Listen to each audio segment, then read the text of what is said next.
अरे मित्रांनो नमस्कार. आज आपण बघणार आहोत MHT CET साठी स्पेशल MHT CET च्या एक्झाम साठी डिझाइन केलेला मी सर्कल हा चॅप्टर वन शॉट एकाच फटक्यामध्ये. याच्यामध्ये मित्रांनो सर्कल मध्ये यूज होणारे जवळपास सगळे फॉर्म्युले मी कव्हर केलेले आहेत. तुम्ही हे सगळे फॉर्म्युले नोट्स म्हणून लिहून घ्या. मध्ये मध्ये व्हिडिओ पॉज करत चला. तो पॉइंट झाला की तो फॉर्म्युला लिहून घ्यायचा. येतं लक्षामध्ये. आणि काही जर तुम्हाला डाऊट असेल हा अख्खा चॅप्टरवरती 100% कमेंट सेक्शनमध्ये विचारा. आता अगोदर आपण हा चॅप्टर संपूयात आणि नंतर बाकीच्या गप्पा मारूयात. ठीक आहे, चला लगेच आपण कामाला लागू. सगळ्यात सुरुवातीला मित्रांनो सर्कल म्हणजे काय असतो. सर्कल म्हणजे अशा पॉईंटचं कलेक्शन असतं जे सगळे पॉईंट आपल्या प्लेन मधल्या एका फिक्स्ड पॉईंट पासून इक्वल डिस्टन्सवरती असतात. फॉर एक्झाम्पल आपल्या प्लेन मध्ये असा एखादा पॉईंट आहे, याच्यावरती इक्वल डिस्टन्सला असलेले सगळे जर पॉईंट आपण हे जॉईन केले तर आपल्याकडे एक डायग्राम तयार होते. त्या डायग्रामला आपण काय म्हणतो, सर्कल म्हणतो. सर्कलचा सेंटर हा सर्कलचा पार्ट नाहीये. ठीक आहे. Circle is locus of all these points that are at equal distance from its centre. येते लक्षामध्ये. आता या सर्कलचे आपल्याकडे काही इक्वेशन्स आहेत. बघूयात आपण ते काय काय आहेत. सगळ्यात सुरुवातीला आपल्याकडे सर्कलचं जे इक्वेशन आहे ते आहे x square plus y square equal to r square. हे त्या सर्कलचं इक्वेशन आहे ज्या सर्कलचा जो सेंटर असतो तो कुठं असतो, ॲट ओरिजिन असतो. ठीक आहे. सपोज हा तुमचा एक्स ॲक्सिस, हा तुमचा वाय ॲक्सिस. सर्कलचा सेंटर जर ओरिजिनला असेल आणि सर्कलची रेडियस जर आर असेल तर त्याचं equation x square plus y square equal to r square असं आपण म्हणतो. सो देअरफॉर या सर्कलचा सेंटर झाला 0,0 ओरिजिन आणि रेडियस इक्वल्स टू आर ही व्हॅल्यू झाली. येतं लक्षामध्ये. आता याच्यामध्ये आपल्याकडं दुसरी एक केस आहे. त्याचबरोबर हे पण लक्षामध्ये घ्या की या सर्कलला आपण म्हणतो standard equation of the circle. Standard equation of the circle. किंवा जर तुम्हाला कोणी विचारलं की what is the equation of the circle in standard form तर तुम्हाला काय म्हणायचं, x square plus y square is equal to r square. ठीक आहे.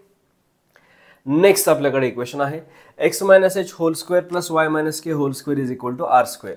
सपोज आपल्याकडे जो सर्कल आहे त्या सर्कलचं जे सेंटर आहे ते ओरिजिनला नाही, इथं नाही, हे इथं कुठेतरी आहे. आणि मग हा जर पॉईंट आपल्याकडे एच कॉमा के असेल तर मात्र या सर्कलचं इक्वेशन, आणि जर रेडियस व्हॅल्यू आर असेल तर या सर्कलचं equation x minus h whole square plus y minus k whole square is equal to r square या फॉर्ममध्ये आहे. फॉर्म्युले पाठच करायचे आहेत. येतं लक्षामध्ये. मग या फॉर्म ऑफ इक्वेशनला आपण म्हणतो सेंटर रेडियस फॉर्म. कोणतं form, centre radius form of the equation of circle. Centre radius का हो, कारण आपल्याला सेंटर दिलेला असतो सर्कलचा कोणता, एच कॉमा के, आणि रेडियस दिलेली असते आपल्याला कुठली, आर. तर त्याच्या बेसिसवरती आपण x minus h whole square plus y minus k whole square is equal to r square असं त्या सर्कलचं इक्वेशन लिहून टाकतो. आता याच्यानंतर जर सपोज आपल्याला त्यांनी सर्कलचा सेंटर नाही सांगितलाय, रेडियसची पण व्हॅल्यू नाही सांगितली, बट असे दोन पॉईंट सांगितले जे आपल्या सर्कलवरती डायमेट्रिक ऑपोजिट आहेत. म्हणजे काय हो, सर्कलची तुम्ही कुठलीही जर डायमीटर काढली त्या डायमीटरचा एक जो एंड पॉईंट आहे त्याला आपण काय म्हटलं, x1, y1. जो दुसरा एंड पॉईंट आहे डायमीटरचा त्याला काय म्हटलं, x2, y2. तर या दिलेल्या दोन पॉईंटच्या बेसिसवर, यांच्या भरोश्यावर आपण जे सर्कलचं इक्वेशन लिहितो त्याला आपण काय म्हणतो, diametric form of equation of the circle. Diametric form of equation of circle. आणि काय असतं हे diametric form, x minus x1 into x minus x2 plus y minus y1 into y minus y2 is equal to 0. याच्यामध्ये आपल्याला x1 y1 एक end point, x2 y2 दुसरा end point कशाचा, सर्कलच्या डायमीटरचा दिलेला असतो. त्याचा यूज करून आपण हे सर्कलचं इक्वेशन लिहू शकतो. आता याच्यामध्ये जर सपोज तुम्हाला हे दोन पॉईंट दिलेले आहेत तर कुठल्या पॉईंटला x1 y1 कुठल्या पॉईंटला x2 y2 पकडायचं ह्याची काही आपल्याला समजून घेण्याची अजिबात गरज नाही. कुठल्याही पॉईंटला x1 y1 पकडा, कुठल्याही पॉईंटला x2 y2 पकडा, तुमचं सर्कलचं इक्वेशन सेमच येणार. त्याच्यानंतर आपल्याकडे आहे चौथा फॉर्म. जर सपोज आपल्याकडे जो सर्कल आहे त्या सर्कलमध्ये आपण थीटा हा पॅरामीटर पकडला. काय पकडला, पॅरामीटर. कशाचा पॅरामीटर हो, सर्कलवरचा कुठलाही पॉईंट जर एक्स ॲक्सिसला इन्क्लाइंड असेल थीटा या अँगलवर. ठीक आहे. तर या थीटाचा यूज करून आपण सर्कलचं इक्वेशन लिहू शकतो. ते इक्वेशन कोणत्या फॉर्ममध्ये येणार, x is equal to r cos theta, y equal to r sine theta. Simple आहे बघा, काहीच टेन्शन घ्यायचं नाही. या ठिकाणी आपल्याकडं सपोज या सर्कलचा सेंटर ॲट ओरिजिन आहे, एक्स ॲक्सिस आणि हा वाय ॲक्सिस. आणि या सर्कलची रेडियस जर आपल्याकडे असेल किती, आर. सर्कलची रेडियस किती असेल, आर. तर सर्कलवरचा प्रत्येक पॉईंट एक इक्वेशन सॅटिस्फाय करतो, ते म्हणजे कुठलं, x equal to r cos theta आणि y equal to r sine theta. Sir हे आलं कसं, या ठिकाणी बघा ही व्हॅल्यू कशाची आहे, रेडियसची व्हॅल्यू आहे आणि हा अँगल थिटा आहे. या ठिकाणी आपल्याकडे हा राईट अँगल तयार झाला. राईट अँगलमध्ये थिटाची जी ॲडजस्टंट साईड असते तिला आपण हायपोटेनियस इंटू कॉस थिटा म्हणू शकतो. म्हणजेच ही साईड काय झाली, आर कॉस थिटा. ही एवढी लेंथ काय झाली, आर कॉस थिटा. हीच व्हॅल्यू कशाची आपल्याकडं, एक्स या कोऑर्डिनेटची. सर वाय कोऑर्डिनेट कसा भेटतो, वाय कोऑर्डिनेट म्हणजे बघा बरं, ही जी व्हॅल्यू आहे तीच ही व्हॅल्यू आहे. सो बेसिकली इथला जो वाय कोऑर्डिनेट आहे ती म्हणजे या ट्रायंगलमध्ये थिटाची ऑपोजिट साईड झाली. थिटाची ऑपोजिट साईडला आपण काय म्हणतो, hypotenuse into sine theta. Therefore याची व्हॅल्यू झाली आर साइन थिटा. हा झाला तुमचा आर साइन थिटा. मग सर्कलवरचा कुठलाही जो आपल्याकडे पॉईंट आहे तो पॉईंट जर आपण सेंटरपासून कनेक्ट केला आणि ती लाईन एक्स ॲक्सिस सोबत थिटा या अँगलवरती जर असेल तर त्या पॉईंटचे कोऑर्डिनेट्स आपल्याला आर कॉस थिटा किंवा r cos theta comma r sine theta असं भेटतात. आर म्हणजे रेडियस, थिटा म्हणजे inclination of the segment joining centre and point on the circle. मग जसं थिटाची व्हॅल्यू चेंज होत जाणार तसं या पॉईंटची पोझिशन सुद्धा काय होत जाणार, चेंज होत जाणार. जर तो पॉईंट या ठिकाणी असेल तर थिटा 0 झाला. थिटा 0 झाला म्हणजे बघा बरं, आर कॉस 0, कॉस 0ची व्हॅल्यू किती, 1. सो एक्स कोऑर्डिनेट येणार आपला आर, इथं आर. आणि y coordinate r sine theta, थिटाची व्हॅल्यू 0 होती. देअरफॉर साइन 0 0 झाला, आर इंटू 0 म्हणजे 0. म्हणजे आर कॉमा 0 या पॉईंटचे कोऑर्डिनेट होतील. बघा बरं आपल्याला क्लिअरली ते दिसतंय इथं लक्षामध्ये. त्याच्यामुळं अजिबात घाबरून जायची गरज नाही, एकदम सोपं इक्वेशन असतं. याला दुसऱ्या फॉर्ममध्ये आपण असं पण करू शकतो, या दोघांचा स्क्वेअर करून आपण ॲड केला, ठीक आहे, एक्सचा स्क्वेअर प्लस वायचा स्क्वेअर. एक्सचा स्क्वेअर काय होणार मित्रांनो, r square cos square theta plus y square काय होणार, r square sine square theta. बघा बरं दोघांमधून आर स्क्वेअर कॉमन काढा, ब्रॅकेटमध्ये काय राहणार, cos square theta plus sine square theta is equal to किती, 1. देअरफॉर इज इक्वल टू ह्याला आपण आर स्क्वेअर म्हणू शकतो. X square plus y square is equal to r square. Standard फॉर्ममधलाच हा इक्वेशन आपल्याकडे आलेला आहे. आता हे कधी, जेव्हा आपल्या सर्कलचा सेंटर कुठं असेल, ॲट द ओरिजिन असेल. जर सर्कलचा सेंटर ॲट द ओरिजिन नाहीये तर सर्कलचं इक्वेशन अगोदर या फॉर्ममध्ये काढून घ्यायचं, x minus h whole square plus y minus k whole square equal to r square. आणि याच्यामध्ये हा जो ब्रॅकेट आहे त्याला म्हणायचं आर कॉस थिटा, हा जो ब्रॅकेट आहे त्याला काय म्हणायचं, आर साइन थिटा. म्हणजेच काय चेंज होणार याच्यामध्ये बघा बरं, x equal to r cos थिटाच्या ऐवजी आता काय होतोय, x minus h equal to r cos theta. आणि y equal to r sine थिटाच्या ऐवजी y minus k equal to y minus k is equal to r sine theta. बरोबर आहे. सो जर आपला सर्कल स्टँडर्ड असेल म्हणजे सेंटर त्याचा ओरिजिनला असेल तर पॅरामेट्रिक इक्वेशन होणार x equal to r cos theta, x equal y equal to r sine theta. आणि जर आपला हा सर्कल स्टँडर्ड पोझिशनमध्ये नसेल म्हणजे काय हो, त्या सर्कलचा सेंटर जर ओरिजिनमध्ये नसेल तर सेंटर असणार आहे एच कॉमा के या पॉईंटला. तर त्या एच कॉमा के या पॉईंटला घेऊन असं आपल्याकडे इक्वेशन तयार होतं. याच्यातल्या एक्स मायनस एचला आपण आर कॉस थिटा म्हणतो, वाय मायनस केला आपण आर साइन थिटा म्हणतो. याच इक्वेशनला जर मॉडिफाय केलं तर एक्स इज इक्वल टू हा मायनस एच पलीकडे जाऊन प्लस होणार, y equal to minus k पलीकडे जाऊन प्लस होणार. सो यालाच आपण x equal to h plus r cos theta आणि y equal to k plus r sine theta असं सुद्धा म्हणू शकतो. ठीक आहे. मग तुमचं हे झालं काय किंवा हे झालं काय, या दोन्ही इक्वेशन्सला आपण म्हणतो कुठलं इक्वेशन, पॅरामेट्रिक फॉर्ममधलं इक्वेशन. पॅरामेट्रिक का हो, पॅरामेट्रिक म्हणजे एक त्यांचा कॉमन पॅरामीटर असतो एक्स आणि वायचा. या ठिकाणी तो पॅरामीटर कुठला आहे, थिटा आहे. येते लक्षामध्ये. ज्यांचा आत्ताच अभ्यास झालेला आहे सर्कलचा, स्टेट बोर्डचा किंवा सीईटीचा, त्यांना वाटू शकतं की सर तुम्ही किती लेंदी घेताय, किती डिटेलमध्ये घेताय. अरे बाबा, तुम्ही या वर्षीचे असाल किंवा 4 वर्ष अगोदर तुम्ही 12वी केलेली असेल किंवा तुमच्या अजून 10 वर्षांनी तुम्ही 12वीला जाणार असाल, कुणीही जर हा व्हिडिओ पाहिला तरी त्याला सर्कलचे सगळे बेसिक समजायला पाहिजे, म्हणून मी डिटेलमध्ये घेतोय. आणि कसं असतं, बऱ्याच वेळेस जेव्हा आपण वन शॉट लेक्चर बघायला बसतो तेव्हा आपल्याकडे वेळ कमी असतो आणि आपलं रिव्हिजन पण झालेलं नसतं, आपण त्या चॅप्टरला हात लावलो नसतो खूप दिवसापासून. मग आपल्याकडे सगळ्या कॉन्सेप्ट लक्षामध्ये व्यवस्थित बसावेत म्हणून मी तुम्हाला या ठिकाणी थोडंसं डिटेलमध्ये घेऊन जातोय. त्याच्यानंतर हा एक महत्त्वाचा शॉर्टकट आहे मित्रांनो. शॉर्टकट म्हणायला आहे तसा, पण जेव्हा तुम्ही याला सॉल्व्ह करायला बसाल हा लॉंग कटच आहे. ठीक आहे. जर सपोज तुम्हाला सर्कलवरचे 3 पॉईंट दिलेले आहेत, आता आपल्याला माहिती आहे तुमच्या प्लेनमध्ये तुम्ही कुठंही 2 पॉईंट काढा, त्या 2 पॉईंटमधून 100% एक स्ट्रेट लाईन जाणार. तसं सिमिलरली आपल्याकडे जो प्लेन आहे त्या प्लेनमध्ये तुम्ही कुठलेही 3 पॉईंट घ्या, फक्त ते एकाच लाईनमध्ये नसले पाहिजे, नॉन कोलिनियर. ठीक आहे, प्लेनमध्ये तुम्ही कुठंही 3 पॉईंट घ्या, त्या 3 पॉईंटमधून 100% एक सर्कल जाणार म्हणजे जाणार. येतं लक्षामध्ये. मग असं जर आपल्याला क्वेश्चन त्यांनी दिला एक्झाममध्ये की आपल्याकडं 3 पॉईंट आहेत, पहिला पॉईंट आहे x1 y1, दुसरा पॉईंट आहे x2 y2 आणि तिसरा पॉईंट आहे x3 y3. कोणता कोणता? x1 y1 हा एक पॉईंट दिलाय, x2 y2 हा दुसरा पॉईंट दिलाय आणि x3 y3 हा तिसरा पॉईंट दिलाय. तर या 3 पॉईंटमधून जाणाऱ्या सर्कलचं इक्वेशन तुमच्याकडं सरळ सरळ हा डिटर्मिनंट येतो मित्रांनो. आता जर सपोज तुम्हाला 3 पॉईंट दिलेले असतील तर एकतर तुम्ही या मेथडनं जाऊन सर्कलचं इक्वेशन काढू शकता किंवा दुसरी मेथड तुमच्याकडे काय असू शकते. सपोज तुम्हाला हे 3 पॉईंट दिलेत, या 3 पॉईंटमधून जाणार एक सर्कल आहे, सर्कलचा तुम्हाला सेंटर आणि रेडियस जर माहीत झालं तर तुम्ही सर्कलचं इक्वेशन काढू शकता. मग सेंटर आपल्याला माहीत नाहीये म्हणजे काय हो, h, k अज्युम करायचा. मग हा जो सेंटर आहे तो या आणि या दोन्ही पॉईंट पासून इक्वल डिस्टन्सवरती असेल, बरोबर. तोच h, k या आणि या पॉईंट पासून सुद्धा इक्वल डिस्टन्सवरती असेल. असं दोघांच्या इक्वल डिस्टन्सचा एक इक्वेशन बनेल, दोघांच्या इक्वल डिस्टन्सचं दुसरं इक्वेशन बनेल. त्या दोन इक्वेशनला सॉल्व्ह केल्यानंतर तुमच्याकडे h, k हा काय मिळेल, सर्कलचा सेंटर.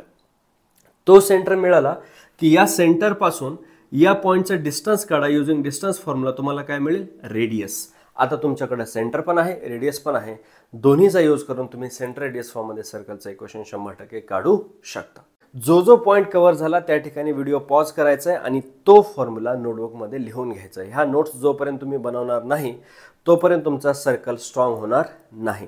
मॅथ्समध्ये तुम्ही असाल काय, मी असेल काय किंवा स्वतः रामानुजन असेल काय, प्रॅक्टिस शिवाय पर्याय नाही. नोटबुक आणि पेन घेऊन लिहिल्याशिवाय कुठलीच गोष्ट तुमची साध्य होणार नाही, as long as mathematics is concern. येतं लक्षामध्ये. त्याच्यामुळं मॅथ्समध्ये पढाई करताना किंवा अभ्यास करताना 100% नोटबुक आणि पेन घेऊन बसायचं सोबत. ठीक आहे, चला हा फॉर्म्युला तुम्ही आता लिहून घेतला असेल अशी मला अपेक्षा आहे. General equation of degree 2 in x and Y काय असतं, ते असतं बघा x² plus 2hxy plus y². हे असतं ax² plus 2hxy plus by² plus 2gx plus 2fy plus c is equal to 0. याला आपण काय म्हणतो, general equation of degree 2 in x and y. बघा एक्सची पण डिग्री 2 कवर झाली, एक्सची डिग्री 1 कवर झाली आणि एक्सची डिग्री 0 कवर झाली. वायची डिग्री 2 कवर झाली, वायची डिग्री 1 कवर झाली, वायची डिग्री 0 कवर झाली. एक्स आणि वायची डिग्री 1 1 याच्यामध्ये सुद्धा येते. सो जगातले जेवढे काही कोनिक सेक्शन्स आहेत त्यांचं जनरल इक्वेशन आपल्याकडे हे असतं. आता हे इक्वेशन एक सर्कल रिप्रेझेंट करतं असं आपण कधी म्हणू शकतो, किंवा ह्यालाच आपल्याला असं म्हणता येईल, the condition for a general equation of degree 2 in x and y to represent a circle is. काय कंडिशन आहे बघा, x² आणि y² कुठल्याही इक्वेशनमध्ये बघा सगळीकडे कोफिशियंट सेम असतो सर्कलच्या इक्वेशनमध्ये. त्याच्यामुळे हा a आणि b दोघांची व्हॅल्यू काय पाहिजे, same, a is equal to b. ठीक आहे, पहिली कंडिशन. दुसरी कंडिशन, सर्कलच्या जगातलं तुम्ही कुठलं इक्वेशन घ्या मित्रांनो, सर्कलच्या इक्वेशनमध्ये xy हा कधीच नसतो, कधीच नसतो म्हणजे नसतो. अरे नसतो म्हणलो ना, मग मी म्हणलो नसतो तर तो नसतो, मग नसतो म्हणल्यावर नसणारच आहे ना. मग जर तो नसणारच आहे तर ही 2hxy टर्म काय होणार, 0 होणार. 2hxy मध्ये 2 हा कॉन्स्टंट आहे, x आणि y हे तर आपले कोऑर्डिनेट्स आहेत, त्याच्यामुळे h ची व्हॅल्यू काय होणार, 0. सो आपल्याकडे जर एखादं इक्वेशन असेल कोणतं हो, general equation of degree 2 in x and Y, तर ते इक्वेशन रिप्रेझेंट करतं एका सर्कलला. कधी, जेव्हा a is equal to b असतं म्हणजे x² आणि y² कोफिशियंट सेम आणि h ची व्हॅल्यू 0 म्हणजे xy ची टर्म काय असते, ॲब्सेंट असते. असं जर असेल तर ते इक्वेशन एका सर्कलला रिप्रेझेंट करतं. आता हे इक्वेशन जे आहे ते मग कुठल्या फॉर्ममध्ये होतं, ax² प्लस ay² झाला, कारण a इक्वल टू b म्हणतोय आपण. मग थ्रूआउट इक्वेशनला a ने डिवाइड करून घ्यायचं, x² होणार, y² होणार. इकडे तुमच्याकडे जे काय आलं तुम्ही त्याला ह्या स्टँडर्ड फॉर्ममध्ये लिहून घ्या, तुमच्याकडे हे इक्वेशन तयार होणार. x² plus y² plus 2gx plus 2fy plus c is equal to 0. याला म्हणतात general equation of the circle. कोणतं फॉर्म म्हणायचं याला, जनरल फॉर्म. ठीक आहे. आता या जनरल फॉर्ममध्ये जर तुमच्याकडे सर्कल असेल तर याच्यामध्ये हा 2g आणि 2f दिसतोय का? या 2g ला हाफ करायचं g भेटणार, 2f ला हाफ करायचं f भेटणार आणि त्यांना मायनस लावायचा म्हणजे -g, -f हा तुमचा या सर्कलचा सेंटर असतो. काय असतो? सेंटर असतो. या सर्कलचा सेंटर असतो -g, -f. x ची जी काही टर्म आहे त्याला 2gx म्हणायचं, -g ची व्हॅल्यू काढायची. y ची जी काही टर्म आहे त्याला 2fy म्हणायचं, -f ची व्हॅल्यू काढायची. -g, -f हा तुमच्या सर्कलचा सेंटर झाला. आणि याच सर्कलच्या रेडियसची व्हॅल्यू आपल्याकडे किती असते? r = √g² + f² - c ही व्हॅल्यू आहे आपल्या या जनरल इक्वेशन मधल्या सर्कलच्या रेडियसची. आय होप तुम्हाला समजते आणि तुम्ही छानपैकी सगळ्या नोट्स लिहून घेताय. हे झाले सर्कलचे 6 डिफरंट इक्वेशन्स. याच्यानंतर आपण जाऊयात आता काही खास स्पेशल पॉईंट्सकडे. ठीक आहे. त्याच्यातला पहिला पॉईंट आहे, एखादा जो प्लेनमध्ये दिलेला पॉईंट असतो त्याची पोझिशन ठरवणे. ठीक आहे. सपोज आपल्याकडे हा सर्कल आहे, या सर्कलचा सेंटर इथं आहे आणि प्लेनमध्ये तुम्हाला एखादा पॉईंट दिला, त्या पॉईंटचे कोऑर्डिनेट्स आहेत x1, y1. सर्कलचं इक्वेशन तुम्हाला दिलेलं आहे x² + y² = r². सर्कलचं इक्वेशन काय दिलं तुम्हाला? x² + y² = r². या r² ला लेफ्टला घेऊन यायचं, = 0 ठेवायचं. किंवा मी असं म्हणू शकतो का, आपल्या सर्कलवरचा जो कुठला पॉईंट आहे तो पॉईंट या इक्वेशनला सॅटिस्फाय करेल, बरोबर? तो पॉईंट जर मग x1, y1 असेल तर हे इक्वेशन काय होणार? x² + y² = r². r² ला आपण लेफ्टला घेऊन या, x² + y² - r² काय होणार? 0. मग या r² ला लेफ्टला घेऊन आल्यानंतर हे जे कंप्लीट आपल्याकडे पार्ट बनतो त्या पार्टला आपण S1 असं म्हणतो. त्या पार्टला काय म्हणतो आपण? S1 म्हणतो. मग S1 ची व्हॅल्यू काय आहे त्याच्या बेसिसवरती त्या पॉईंटची आपल्याला पोझिशन ठरवायला लागते. फॉर एक्झाम्पल, जर S1 ची व्हॅल्यू = 0 असेल म्हणजे काय हो? x1² + y1² - r² = 0 म्हणजे तो पॉईंट इक्वेशन सॅटिस्फाय करतो सर्कलचं. तर तो पॉईंट कुठं असतो? On the circle. तुम्ही एखादा आतला पॉईंट घेतला, हा वाला सपोज. ठीक आहे. हा पॉईंट आहे x1, y1. हा पॉईंट जर तुम्ही सर्कलच्या इक्वेशनमध्ये टाकलात तर x² + y² याची जी व्हॅल्यू आहे ती r² पेक्षा काय होते? r² पेक्षा ती व्हॅल्यू लहान येते. मग जेव्हा आपण याच्यातून r² सबट्रॅक्ट करतो तो = समोर काय येणार? Negative number.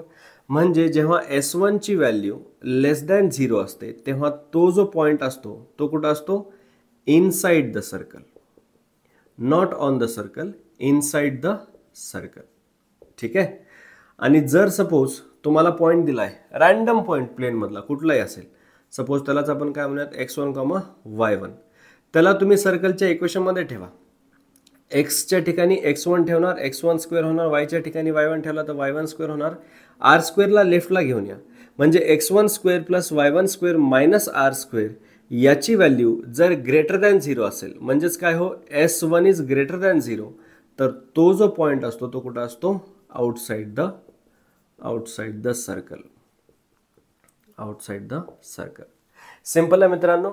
x² + y² म्हणजेच जर पॉईंट आपण ठेवला तर x1² + y1² बेसिकली काय असतं? त्या पॉईंटचं डिस्टन्स फ्रॉम द ओरिजिन. ठीक आहे. मग त्या पॉईंटचं डिस्टन्स फ्रॉम द ओरिजिन हे जर रेडियसपेक्षा मोठा असेल तर तो पॉईंट कुठं असेल? Outside the circle. त्या पॉईंटचं डिस्टन्स फ्रॉम द ओरिजिन हे लेस दॅन रेडियस असेल तर तो कुठं असेल? Point inside the circle. आणि त्या पॉईंटचं डिस्टन्स फ्रॉम द ओरिजिन हे सर्कलच्या रेडियस एवढंच असेल तर डेफिनेटली तो पॉईंट आपल्या सर्कलवरच आहे, म्हणून ऑन द सर्कल असं आपल्याला म्हणू शकतो. मग जर सपोज आपल्याकडे सर्कलचं जे दिलेलं इक्वेशन आहे ते स्टँडर्ड फॉर्ममध्ये नसेल, ते सेंटर रेडियस फॉर्ममध्ये असेल, तरी सुद्धा काय करायचं? युजली सेंटर रेडियस फॉर्ममध्ये काय असतो? x - h² + y - k² = r² असतो. मग तो = r² चा r² लेफ्टला घ्यायचा, काय होणार? तो -r². त्यालाच आपण काय म्हणणार हो? त्यालाच आपण काय म्हणणार? S1 म्हणणार. ठीक आहे. आता सध्या हा S आहे, पण जेव्हा आपण ह्याच्यामध्ये x1, y1 हा पॉईंट ठेवतो म्हणजे x च्या ठिकाणी x1 ठेवतो, y च्या ठिकाणी y1 ठेवतो, आपल्याला एक पॉईंट देतात बेसिकली. सपोज 5,6 हा पॉईंट आहे आणि त्यांनी आपल्याला सर्कलचं हे इक्वेशन दिलेलं आहे. तर एक्सच्या ठिकाणी 5 ठेवायचा, वायच्या ठिकाणी 6 ठेवायचा, इक्वल टू आर स्क्वेअरच्या ठिकाणी मायनस आर स्क्वेअर म्हणायचं. ही कंप्लीट व्हॅल्यू म्हणजे काय होणार, S1 व्हॅल्यू होणार. सध्या आपण पॉईंट ठेवला नाही म्हणून ती व्हॅल्यू S आहे. पॉईंट ठेवल्यानंतर ही व्हॅल्यू काय होणार, S1 होणार. S1 म्हणजे हा वायच्या ठिकाणी y1, एक्सच्या ठिकाणी x1. ही S1 ची व्हॅल्यू जर इज इक्वल टू 0 झाली तर again point on the circle. S1 ची व्हॅल्यू जर लेस दॅन 0 असेल तर पॉईंट इनसाइड द सर्कल, आणि S1 ची व्हॅल्यू ग्रेटर दॅन 0 असेल तर पॉईंट आपला कुठं असतो, outside the circle. Simple point आहे, काहीच कॉम्प्लिकेशन नाही याच्यामध्ये. हा तुम्हाला इझिली समजून जायला पाहिजे. त्याच्यानंतर आपल्याकडे आहे रिलेशन बिटवीन टू सर्कल्स. ह्याच्यामध्ये आपल्याकडे सर्कलच्या टोटल 6 केसेस आहेत. कोणत्या 6 केसेस, 2 सर्कल जर टच करत असतील तर एकतर ते एकमेकांना एक्सटर्नली टच करत असतील किंवा इंटरनली टच करत असतील. 2 सर्कल एकमेकांना टच करत नसतील तर ते एकमेकांच्या एकतर बाहेर असतील किंवा एक सर्कल दुसऱ्याच्या आतमध्ये असेल. Either they are outside of each other or one of them is inside the other. इथं आपण आउटसाइड ईच अदर म्हणू शकतो कारण हा याच्या बाहेर आहे, हा त्याच्या बाहेर आहे. बट इनसाइडला इनसाइड ईच अदर नाही म्हणता येत. हा याच्या आत आहे, याच्या आत हा आहे का, नाही. हा काय तात्यांचो आहे का, माझा आत्मा तुझ्यात, तुझा आत्मा माझ्यात, असं नसतं. अरे हा तर खरंच तात्यांचो आहे. माझा आत्मा तुझ्यात, तुझा आत्मा बाहेर आहे का नाही. चला झपाटून जायचं मित्रांनो, झपाटून अभ्यास करायचा आपल्याला सर्कलचा. या ठिकाणी बघूयात आपल्याकडे या 4 केसेस झाल्या. त्याच्यानंतर आपल्याकडे इंटरसेक्टिंग सर्कलच्या 2 केसेस आहेत. इंटरसेक्ट म्हणजे काय होत, 2 पॉईंटमध्ये त्यांचा पॉईंट ऑफ कॉन्टॅक्ट आहे. या ठिकाणी टचिंग म्हणजे एकाच पॉईंटमध्ये पॉईंट ऑफ कॉन्टॅक्ट आहे. जर 2 सर्कल एकमेकांना एक्सटर्नली टच करत असतील तर बघा बरं, त्यांना जर आपण जॉईन करून घेतलं, त्यांच्या दोघांचं सेंटर, एका सर्कलचा सेंटर आहे C1, दुसऱ्या सर्कलचं सेंटर आहे C2, तर या 2 सेंटरमधलं जे डिस्टन्स आहे ते एक्झॅक्टली R1 प्लस R2 असणार आहे, बरोबर. सो जर 2 सर्कल्स एक्सटर्नली टच करत असतील तर त्यांच्यामध्ये रिलेशन काय असेल, R1 प्लस R2 ही व्हॅल्यू असेल त्या दोघांच्या सेंटरमधली व्हॅल्यू, जर ते एक्सटर्नली टच करत असतील. यांना काय म्हणूयात आपण, circles touching externally, circles touching each other externally.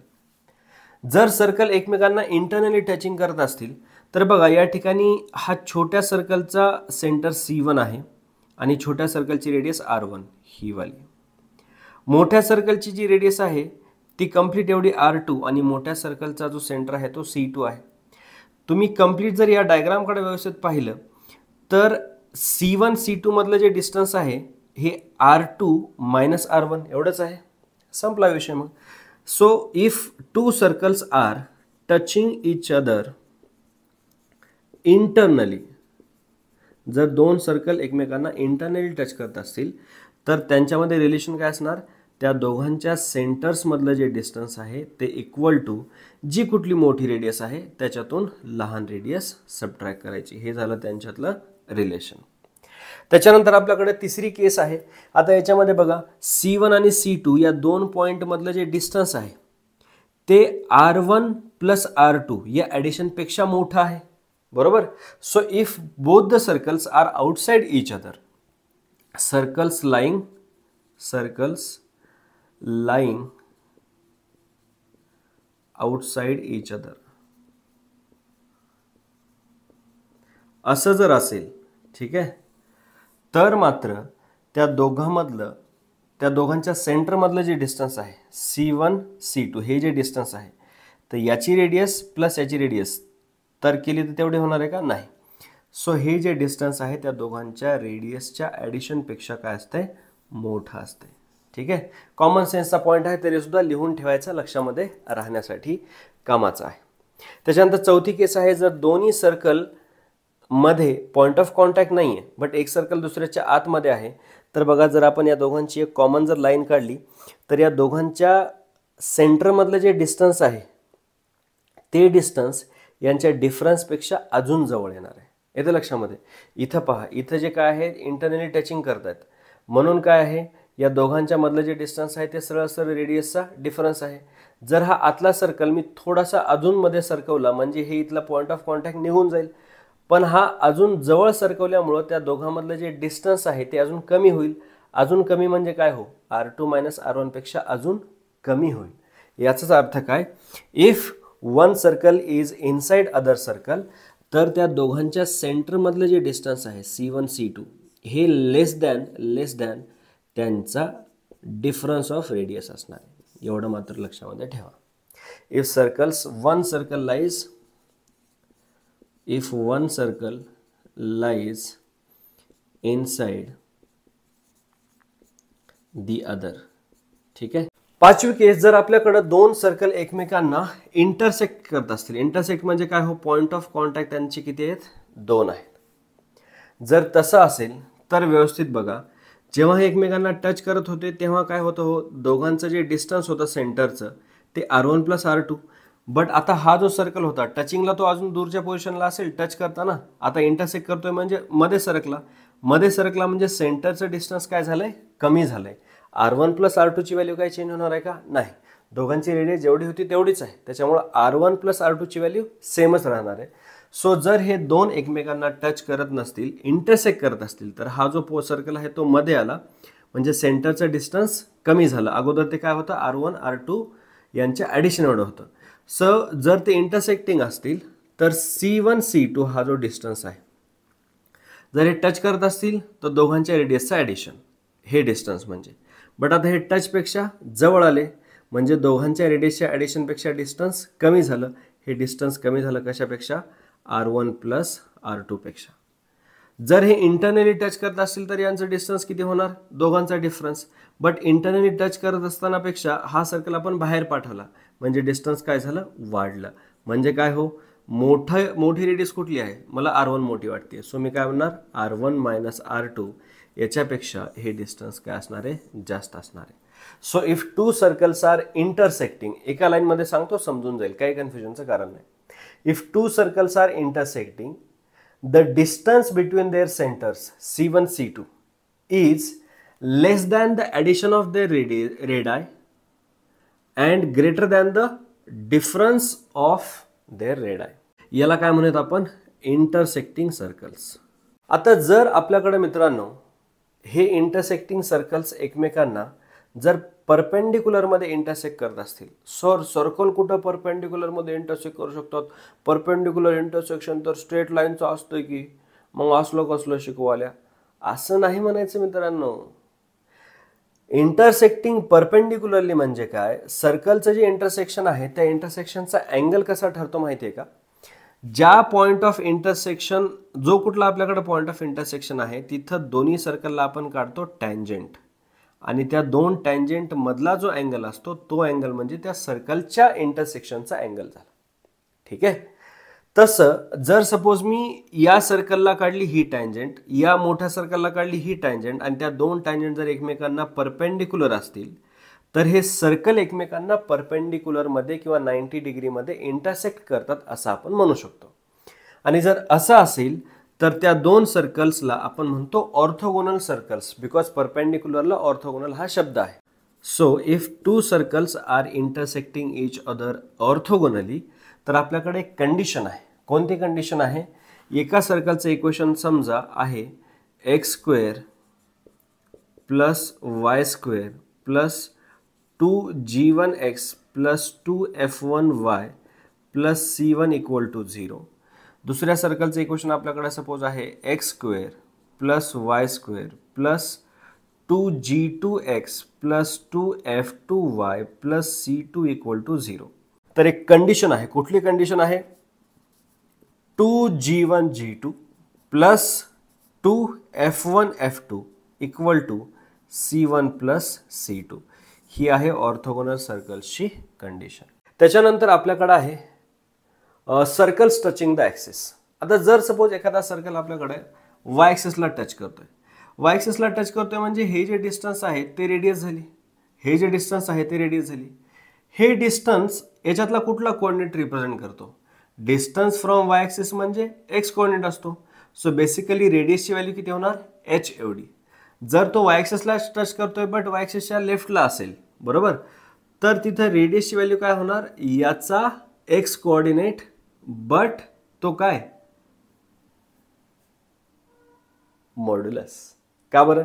कारण हा कोऑर्डिनेट या ठिकाणी चौथ्या क्वाड्रंटमध्ये असल्यामुळे ह्याची व्हॅल्यू -h किंवा -k आली, बट रेडियसची व्हॅल्यू कधी निगेटिव्ह असते का? नाही. त्याच्यामुळे रेडियसची जी व्हॅल्यू आहे, distance from the Y axis म्हणजे काय होणार? एक्सची व्हॅल्यू. सो इथं काय होणार? -h ला जर मी मायनसनं मल्टिप्लाय केलं तर रेडियसची व्हॅल्यू मिळणार.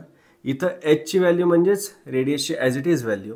सो बेसिकली इथला मॉड्युलस घेतला तरी सुद्धा दोन्हीची व्हॅल्यू सेमच येणार आहे. Therefore if a circle is touching y axis तर त्या सर्कलची radius is equal to modulus of h असतो, मॉड्युलस ऑफ सेंटरचा एक्स कोऑर्डिनेट. जर सपोज आपल्याकडे असा सर्कल आहे जो एक्स ॲक्सिसला टच करतोय, एक्स ॲक्सिसला जर टच करत असेल तर एकतर तो एक्स ॲक्सिसच्या वर असेल किंवा खाली असेल, बरोबर? जर वर असेल तर ही झाली रेडियस, जर खाली असेल तर ही झाली रेडियस. मग आता हे डिस्टन्स म्हणजेच काय आहे? Basically distance from the Y axis म्हणजे वाय कोऑर्डिनेट रिप्रेझेंट करणार, distance from the x axis म्हणजे वाय कोऑर्डिनेट रिप्रेझेंट करणार. याच्यामध्ये सुद्धा जो वाय कोऑर्डिनेट के आहे त्याचीच व्हॅल्यू म्हणजे काय असतं? हे एवढं डिस्टन्स असतं, बरोबर?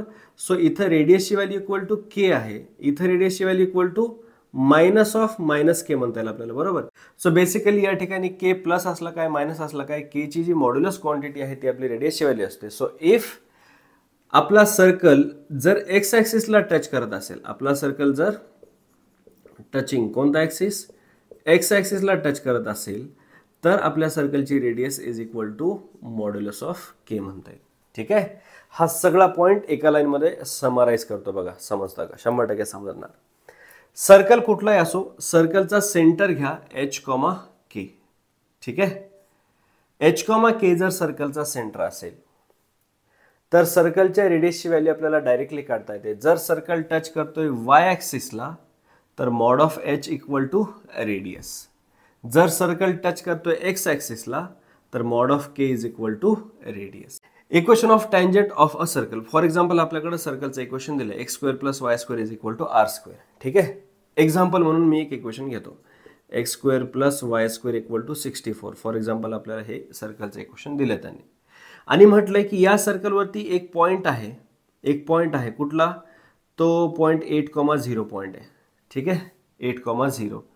आता बघा बरं, 8चा स्क्वेअर 64 + 0चा स्क्वेअर 0, 64 + 0 इक्वल टू 64. हा पॉईंट याचा इक्वेशन सॅटिस्फाय करतो, म्हणजे हा पॉईंट आपल्या सर्कलवरती आहे. तुम्हाला घ्यायचं तर तुम्ही दुसरा पण कुठला पॉईंट घेऊ शकता, अजिबात काही टेन्शन घ्यायची गरज नाही.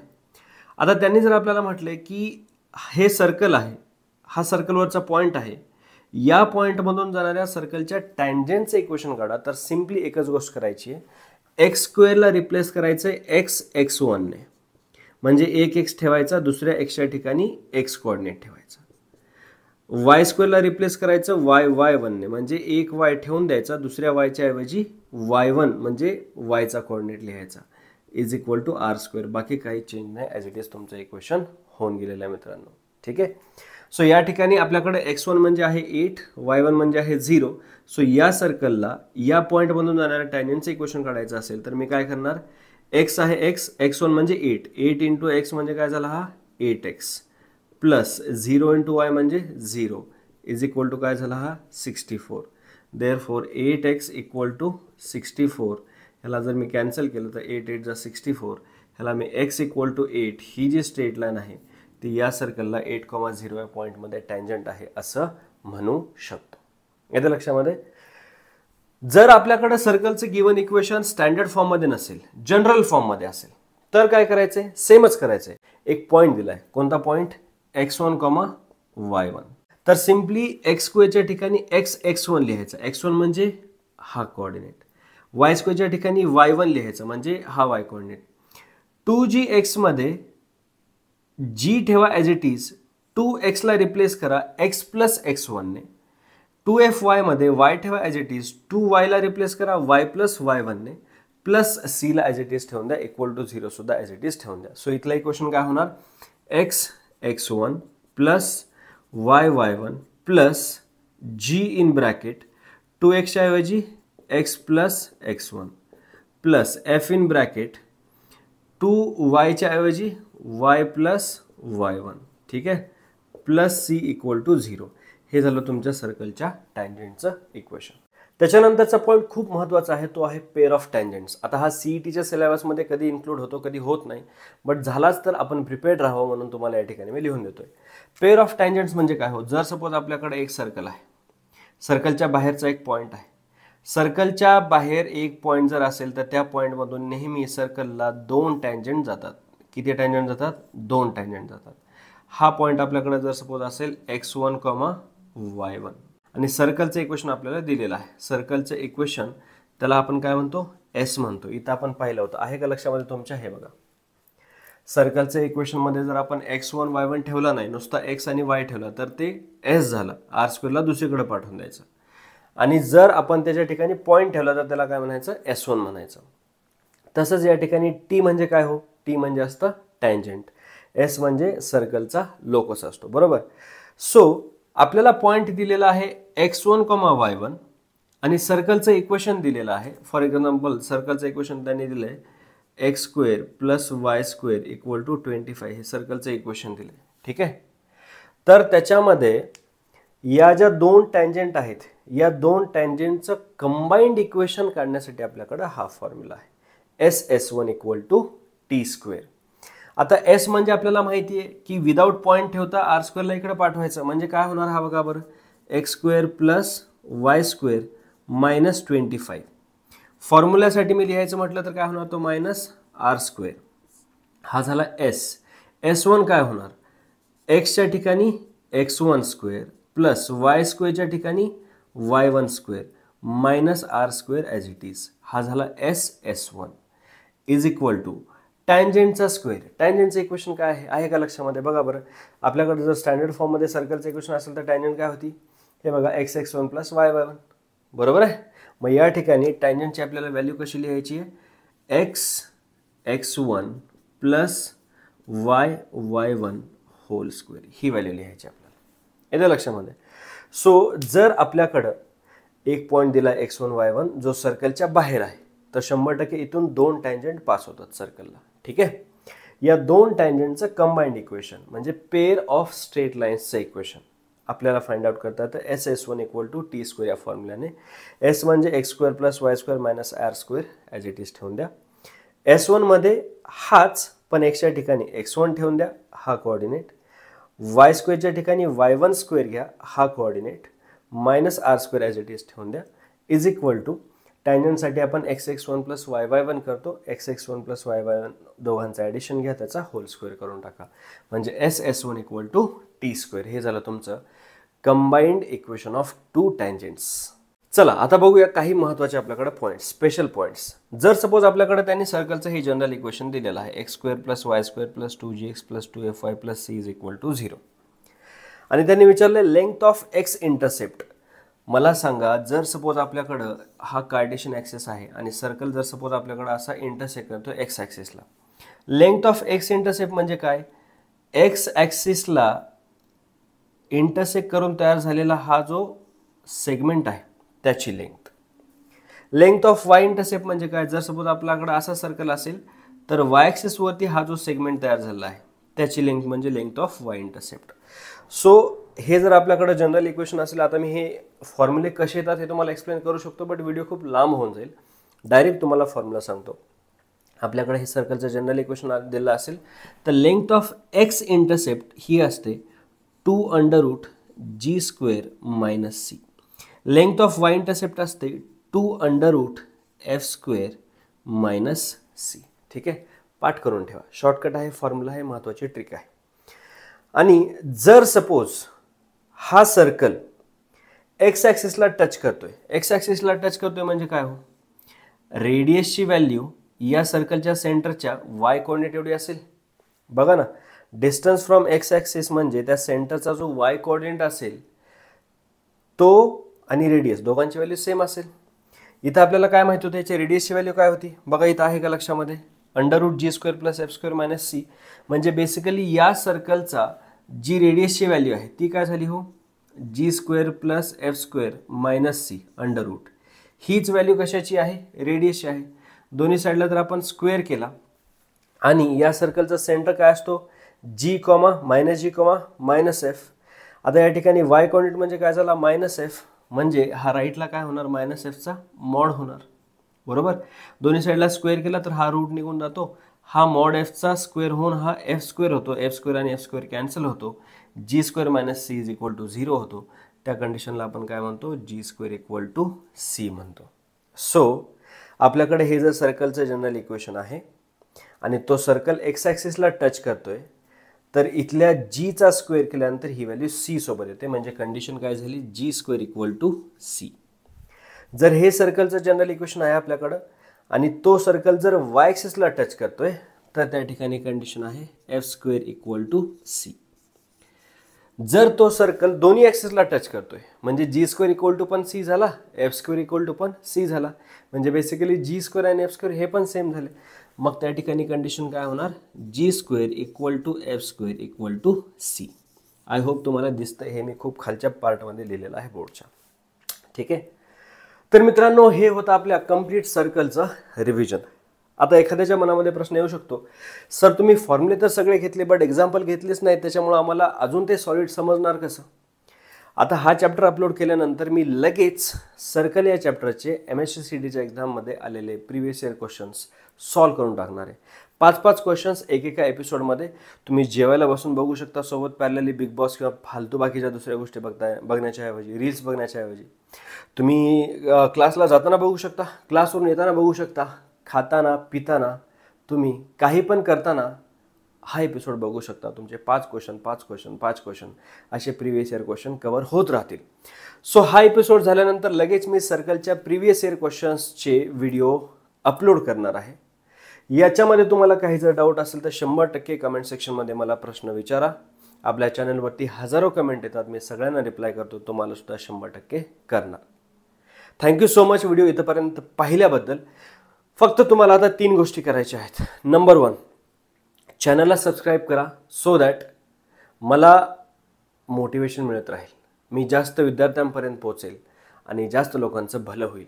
इंटरनेटवरती तुम्ही जर सर्च केलं तर CET आणि JEEचं ज्या क्वालिटीचं मॅथ्स मी शिकवतो त्या क्वालिटीचं मॅथ्स कुणीच मराठीमध्ये शिकवत नाही. सो जर तुम्ही मराठी विद्यार्थी आहात तर 100% तुमच्या आवडत्या शिव सरांना सपोर्ट करा, सबस्क्राईब करा. दुसरी गोष्ट तुम्हाला करायची आहे, कमेंट करायची आहे. जर काही डाऊट असेल तर कमेंट सेक्शनमध्ये विचारायचं आहे, डाऊट नसेल तर थँक्यू सर म्हणायचं. एवढं तर तुम्ही म्हणूच शकता, हे का नाही, फुकटमध्ये तुम्हाला सर शिकवायला लागलेत. आणि तिसरी गोष्ट तुम्हाला अशी करायची आहे, तुमच्या जवळच्या मित्राला एकाच हा व्हिडिओ 100% शेअर करा.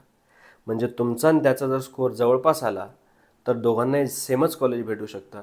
आणि कॉलेज लाईफ मित्रांनो आपल्या मित्राशिवाय एकदम झंड असते. त्याच्यामुळे तुम्ही आणि तुमचा मित्र चांगल्या दोघंही कॉलेजमध्ये जायचं असेल तर तुमच्या जवळच्या मित्राला, म्हणजे त्या मित्राला हा व्हिडिओ शेअर करा ज्याच्यासोबत तुम्हाला कॉलेजला जायचं आहे, ग्रॅज्युएशनला, इंजिनिअरिंगला जायचं आहे किंवा जी कुठली स्ट्रीम असेल. ठीक आहे. सो या 3 गोष्टी करा, सबस्क्राईब करा, कमेंट करा आणि मित्राला हा व्हिडिओ शेअर करा. भेटतो तुम्हाला मी नेक्स्ट लेक्चरमध्ये. तोपर्यंत हसत रहा, खेळत रहा आणि शिकत रहा. यार तुम्हें इस वीडियो में कोई भी डाउट है या फिर इन जनरल मैथ्स में कोई भी डाउट है तो कमेंट सेक्शन में पूछो. मजाक नहीं कर रहा, अपने चैनल पर हजारों कमेंट्स आते हैं, मैं सबको रिप्लाई करता हूँ, तुम्हें भी करूँगा. मेरा नाम है स्पार्क और मैं पढ़ाता हूँ मैथ्स.